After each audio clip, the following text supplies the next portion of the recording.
Hello friends, Neha એજ્યુકેટરમાં આપનું સ્વાગત છે. આજે હું તમારા માટે લઈને આવી છું 8 માર્ચ 2025ના મહત્વના કરંટ અફેર્સ. તમારી આવનારી પરીક્ષામાં તમને ખૂબ ઉપયોગી થશે. પણ એ પહેલા એક રિક્વેસ્ટ કે વિડીયોને શરૂઆતથી લઈને અંત સુધી જરૂરથી જોજો અને એક લાઈક, શેર અને સબસ્ક્રાઇબ જરૂરથી કરજો. વિડીયો લાઈક કરવામાં થોડીક કંજૂસી ઓછી કરજો. રાઈટ ફ્રેન્ડ્સ, મેં જોઉં છું કે ઘણા લોકો લાઈક નથી કરતા, જોવે તો છે પરંતુ લાઈક કર્યા વગર ચાલ્યા જાય છે. તો પ્લીઝ ફ્રેન્ડ્સ, એટલું તો કરો મારા માટે.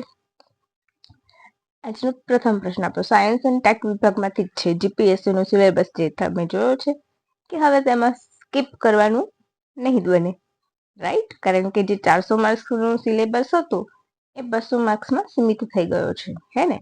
તો સાયન્સ અને ટેક નો એટલે હંમેશા સાયન્સ એન્ડ ટેકમાં તમે જોવો છો કે કરંટ રિલેટેડ જ પૂછાતું હોય છે, રાઈટ? એટલે કરંટ રિલેટેડ પૂછાય તો એનું જે બેકગ્રાઉન્ડમાં આવતું હોય એ પણ આપણે જોડે જોડે તૈયાર કરવું પડે, રાઈટ ફ્રેન્ડ્સ? તો ચાલો આપણે જોઈશું આજનો પ્રથમ પ્રશ્ન. ભારતે એઆઈ ક્ષેત્રે લોન્ચ કરેલ પોર્ટલ અને ડેટાબેઝ પ્લેટફોર્મનું નામ શું છે? AI Kosha, India AI compute, option A કે ઓપ્શન એ અને બી બંને. તમે જુઓ છો કે અહીંયા મેં જીપીએસસી ની જેમ જ પ્રશ્ન મૂકીને રાખ્યો છે, જેથી કરીને તમારે પણ થોડી પ્રેક્ટિસ રહે, હે ને ફ્રેન્ડ્સ? તો પહેલા તો તમે ટ્રાય કરો જવાબ આપવાનું. અને આ ડેટા આવેલો છે પીઆઈબી માંથી. એની ઓફિશિયલ જેટલા પણ એકાઉન્ટ હોય છે એમાંથી જ મેં ડેટા લીધેલો છે. એનું પ્રૂફ પણ તમને હું આપી દઈશ.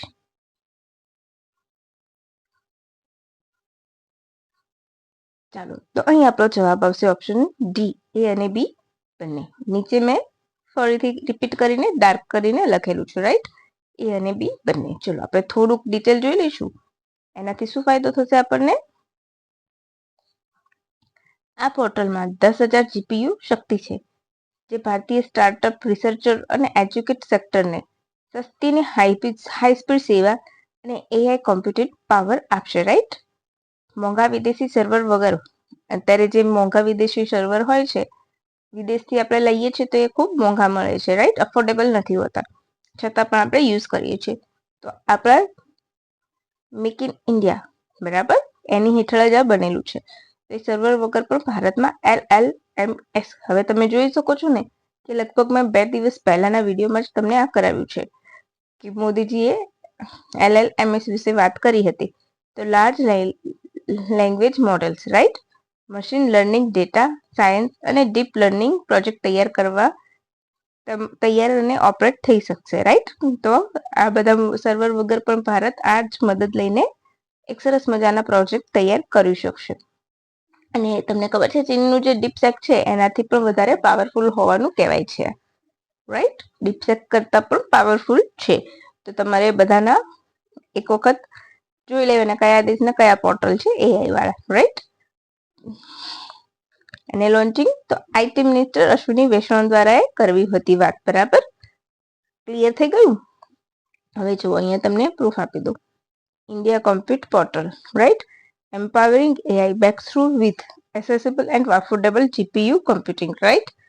આ તમારો ડેટા. પછી આવશે launched today AI cos, right? your AI in one platform. ચલો હું તમને ઝૂમ કરીને બતાવી દઉં. providing the resource and tools you need to turn your AI related ideas into meaningful impact. તો ક્લિયર થઈ ગયું ફ્રેન્ડ્સ તમારું કે આ ક્યાંથી આવેલો છે ડેટા?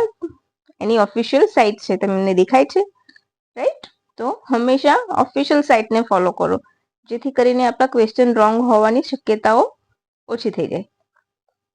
ચાલો, એક મસ્ત મજાનો નવો question, most important, right? Geographic રીતે.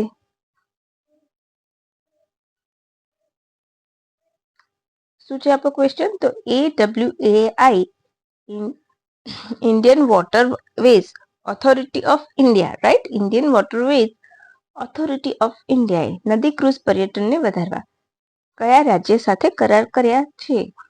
Option A Jammu Kashmir, option B Assam, option C Gujarat, option D Telangana. હાલ તાજેતરની વાત છે, રાઈટ? 2 દિવસ પહેલાની જ. બોલો, તમને ખ્યાલ છે?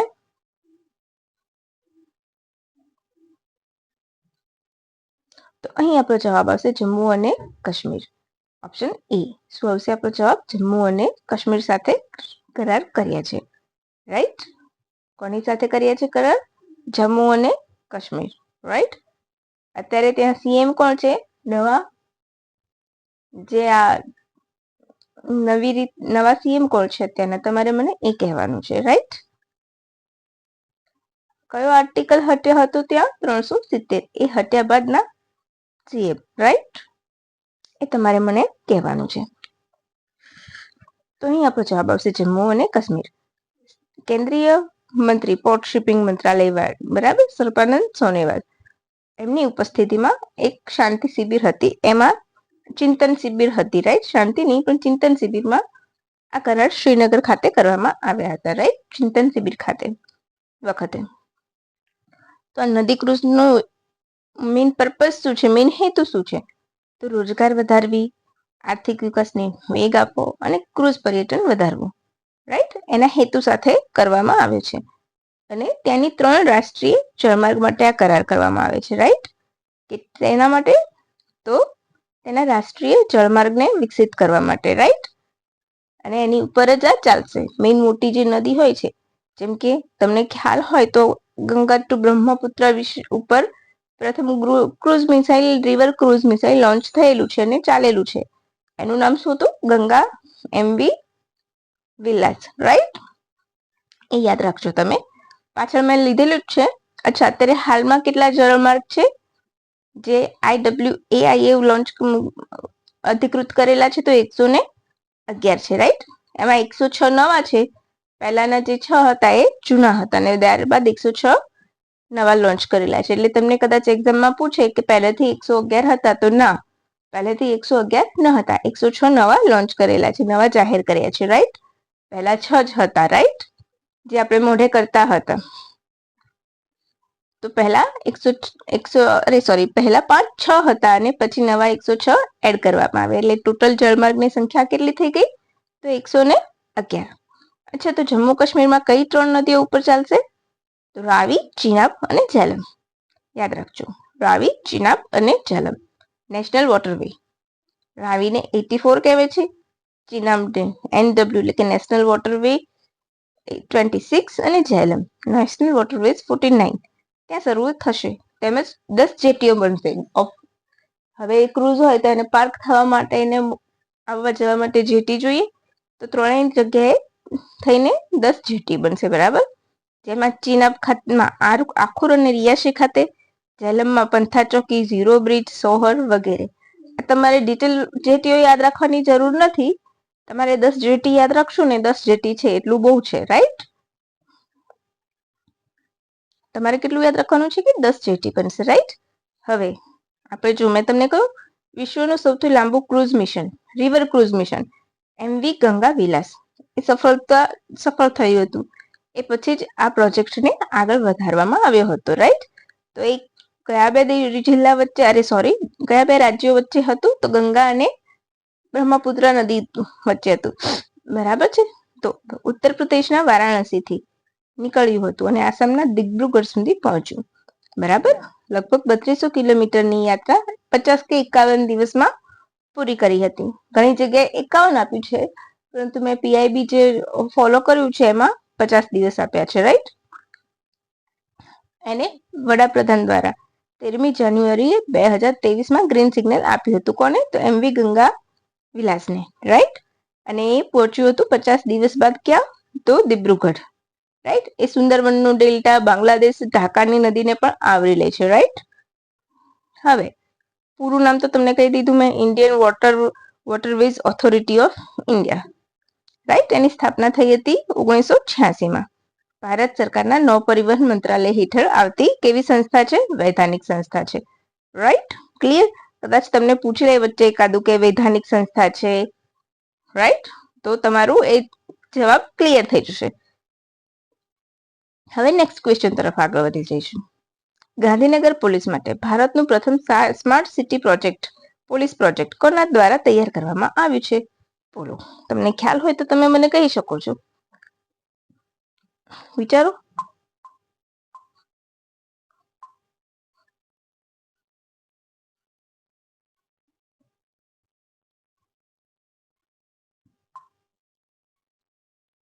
બોલો.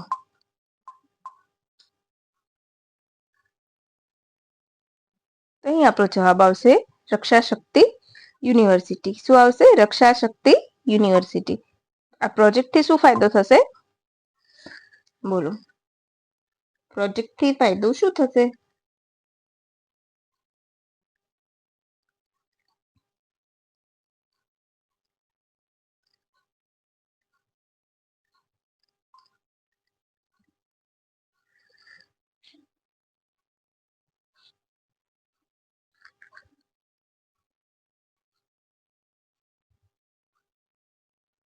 તો પ્રોજેક્ટથી ગાંધીનગર પોલીસને આધુનિક ટેકનોલોજી અને ડેટા ડ્રીવન વ્યવસ્થાનો લાભ મળશે. રાઈટ? શું મળશે? ડેટા ડ્રીવન વ્યવસ્થાનો લાભ મળશે. હવે ક્યારે બની હતી રક્ષા શક્તિ યુનિવર્સિટી? તો 2009માં. ક્યાં છે? તો ગુજરાતમાં. ક્લિયર? આટલું તમારે ઇનફ છે. એના કુલપતિ કોણ છે? તો બિમલ એલ પટેલ. આ મને યાદ આવ્યું, રિકોલ થયું એટલે મેં તમને કહી દીધું. ડોક્ટર બિમલ એન પટેલ એના કુલપતિ છે. રાઈટ? ક્લિયર? આમાં ગાંધીનગરના પોલીસના લગભગ 400 અધિકારી અને કર્મચારીઓએ પ્રોજેક્ટ હેઠળ તાલીમ પણ મેળવેલી છે. તો ક્લિયર થઈ ગયું? રાઈટ? ગાંધીનગર જિલ્લામાં આવેલી છે. બરાબર? ક્યાં આવેલી છે? ગાંધીનગર જિલ્લામાં આવી છે. 2009માં સ્થાપના થઈ હતી. પછી કુલપતિ તો બિમલ પટેલ. રાઈટ? આટલું ઇનફ છે. બરાબર? હવે આગળ વધીશું આપણે. અને એણે સ્માર્ટ સિટી પોલીસ પ્રોજેક્ટ શરૂ કર્યો છે. ક્લિયર? હવે નેક્સ્ટ ક્વેશ્ચન તરફ. India aircraft leasing and financing summit 2025નું આયોજન ગુજરાતમાં ક્યાં થયું હતું? Option A Ahmedabad, option B Rajkot, option C Vadodara, option D Gandhinagar. બોલો.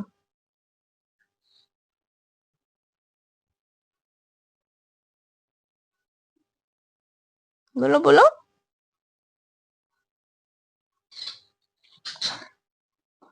તો અહીં આપણો જવાબ આવશે ઓપ્શન ડી ગાંધીનગર.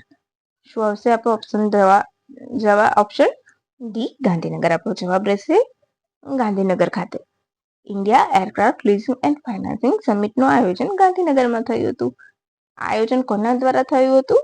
તો નાગરિક ઉડ્ડયન મંત્રાલય દ્વારા કરવામાં આવ્યું હતું. કોના દ્વારા? નાગરિક ઉડ્ડયન મંત્રાલય દ્વારા આયોજન કરવામાં આવ્યું હતું. ક્લિયર થઈ ગયું તમારું એટલો પોઈન્ટ? પછી શુભારંભ સમારોહમાં કેન્દ્રીય એક જ મિનિટ ફ્રેન્ડ્સ.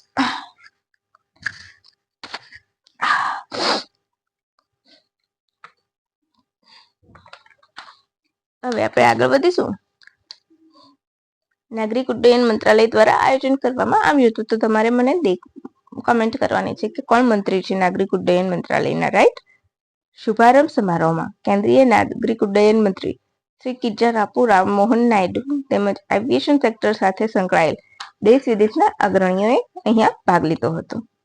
મુખ્યમંત્રીશ્રીએ આ સમિટને રાઇટ જોબ અને રાઇટ પ્લેસ ગણાવતા જણાવ્યું હતું કે માનનીય વડાપ્રધાન શ્રી નરેન્દ્ર મોદીના નેતૃત્વમાં અનેક પરિવર્તનો દ્વારા દેશનું એવિએશન સેક્ટર દુનિયાના એવિએશન ઇકોસિસ્ટમનું મજબૂત આધારસ્તંભ બન્યું છે. રાઈટ? હવે દેશ વિદેશમાં એવિએશન ક્ષેત્રની વિકાસની અપાર સંભાવનાઓની આશા પણ વ્યક્ત કરી છે. પોલીસ ડ્રીવન ગવર્નન્સ અને સ્કિલ્ડ વર્કફોર્સ દ્વારા ગુજરાતને એરોસ્પેસ સેક્ટરની કંપનીઓ માટે આકર્ષણનું કેન્દ્ર બનાવ્યું હતું. તમને ખબર છે ને કે આપણે વડોદરામાં C295 ફેક્ટરી બનશે, સ્પેન પાસેથી લીધેલું છે. રાઈટ? પછી તમને ખબર છે ડીજીસીએ ભારત સરકારના નાગરિક ઉડ્ડયન મંત્રાલય હેઠળ માટેની સંસ્થા છે. Right? Directorate general of civil aviation, DGCA કહેવાય છે. રાઈટ? તો એટલું ઇનફ છે આપણા માટે. હવે થોડાક ઇમ્પોર્ટન્ટ પોઈન્ટ્સ જોઈ લઈશું. અસ્ત્ર MK2 એર ટુ એર મિસાઇલનું નામ બદલીને ગાંડીવ કરવામાં આવ્યું છે. ગાંડીવ નામ શેનું છે? તો અર્જુનના શસ્ત્રનું નામ હતું. યાદ છે ને, અર્જુન, મહાભારતના અર્જુનના શસ્ત્રનું નામ શું હતું? તો ગાંડીવ હતું. DRDO દ્વારા ડેવલપ કરવામાં આવ્યું છે. 340 કિલોમીટર સુધીની ટાર્ગેટને ભેદી શકે છે. રામજેટ એન્જિન ધરાવે છે અને બિયોન્ડ વિઝ્યુઅલ રેન્જ પ્રકારની મિસાઇલ છે. તો આટલું તો આપણા માટે ઇનફ થઈ ગયું. તો મજા આવી ગઈ ને ફ્રેન્ડ્સ? એકદમ સ્વીટ અને ટુ ધ પોઈન્ટ કરંટ અફેરની સાથે સાથે તમારા સંસ્થાના બેકગ્રાઉન્ડ પર મેં જરૂર જે પોઈન્ટ છે એ મેં કવર કરી લીધા છે. તો બસ આવી જ રીતના તમને ગમતું હોય તો પ્લીઝ ફ્રેન્ડ્સ કંજૂસાઈ કર્યા વગર મારી ચેનલને લાઈક તો કરી દો એક વખત, તો મને પણ મજા આવે. હું જોતી જ રહું છું કે સૌ કોઈ જોવે છે પણ લાઈક તો કોઈ જ નથી કરતું. Right friends? તો થોડું ક્યારેક લાઈક પણ કરતા રહેવું જોઈએ. રાઈટ? બીજાના મહેનતને આપણે બિરદાવવી પણ જોઈએ. ખરું ને ફ્રેન્ડ્સ? અને હા, મારું ટ્વિટર આઈડી, વોટ્સઅપ ચેનલ બધાની જ લિંક મેં નીચે આપેલી છે. તો તમે ત્યાં જઈને મને શેર કરી શકો છો અને ફોલો કરી શકો છો અને તમારા ફ્રેન્ડ્સને એ લિંક શેર કરી શકો છો. એન્ડ હા, thank you for watching my video and have a nice day friends. અને આજનું ટુડે સ્પેશિયલ તો ખરું જ.